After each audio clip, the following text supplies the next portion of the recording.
Yeah, I was up here with some friends, and I can't remember when it was, a couple of years ago or whatever. And it was nighttime, and it's right near a swamp. And we were sitting there by the fire, and then we just started hearing this laughing noise, and wasn't human, and it wasn't a coyote. It was creepy. They say up by the pond it's haunted. I believe it. My mother definitely. She won't come up here. Nope, she's been up here once, and she said, take me home. She said, just creeped her right out.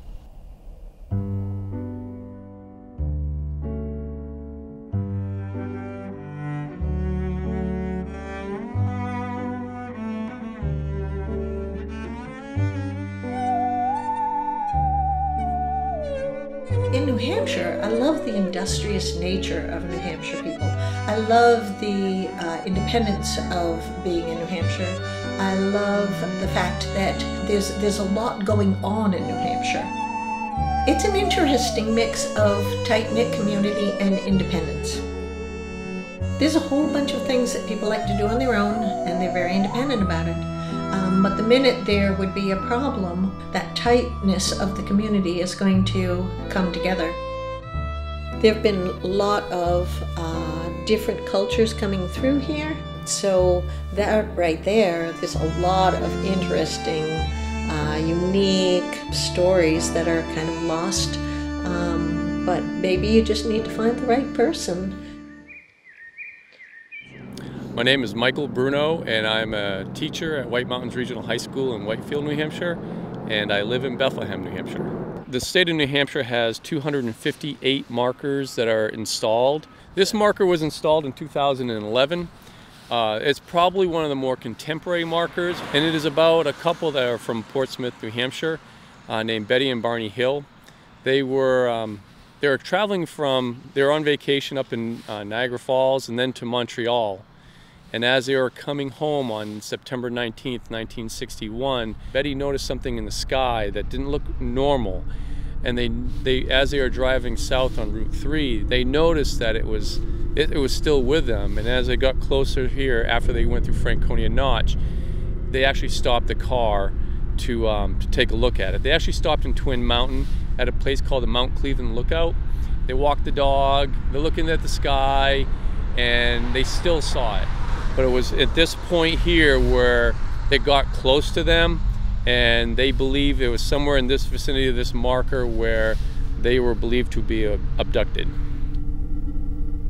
There are a couple of different places that I've gone to, and it's just, you'll get to a certain area and it's just like somebody is staring at you. It gets deathly quiet. You can't even hear a bird. You hear nothing.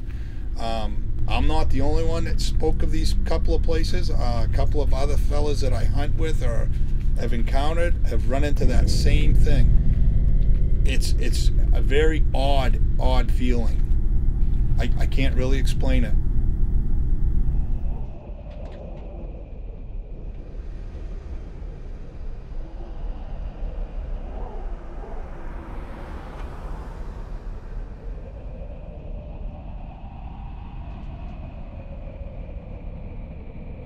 My name is Erlen Jones. I work for the state of Maine as a state licensor for elder care facilities. I live in Freiburg, Maine, and lived there all my life. The overriding perspective that I would have on it is what Betty and Barney Hill experienced was an experience with a demonic manifestation that appeared to them, and that explains pretty much the whole incident as well. And the Bible tells us that the dimensions we look at are the dimensions here on earth and the dimensions of heaven and hell. What the devil would like to do is he would like to pull man as far away from that one true Savior and from God as he can, because that's the way Satan operates. He is working against God. Now, with the abduction that happened on the evening of September 19th, 1961 into the 20th, you're in a rural area.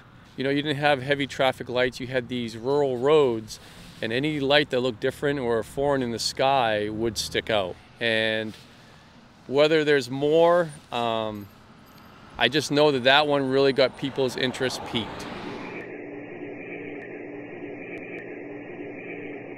I know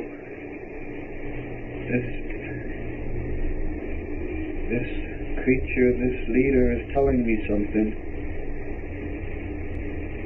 He's telling you something. How? How is he getting it to you? I can see it in his face. What did he tell you? Stay there and keep looking. Just keep looking and stay there.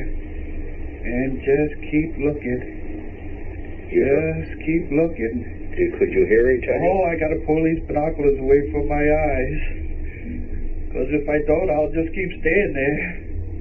Could you hear him tell you this? Oh, no, he didn't say it. You felt he said it. I know. Just stay there, he's saying to me. It's pounding in my head. Just pull the binoculars away. God, give me strength. All right. Pull them down. Run! Pull these binoculars down and run. God! If there's a God, give me strength. I gotta get away. Oh! Babe! All right. We gotta get away, babe. All right. Calm down. I'm driving. I gotta get away. How could you be sure he was telling you this? His eyes. His eyes.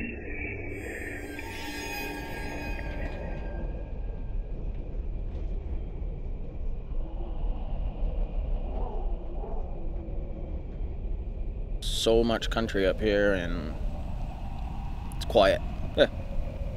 Yeah. I grew up in the years when a lot of different people were talking about abductions by aliens, and now it seems like we don't hear anything. I wasn't sure what to believe. And so over time, I have decided that everybody's right. Personally, I feel that it is more likely than not. I can't imagine that we are the only advanced society and the only advanced civilization in the universe. I teach earth science and space is pretty darn big. Have people stopped seeing things out in the sky? There's some odd stuff that people still see out there in the sky. Are there stories to find out? Maybe so.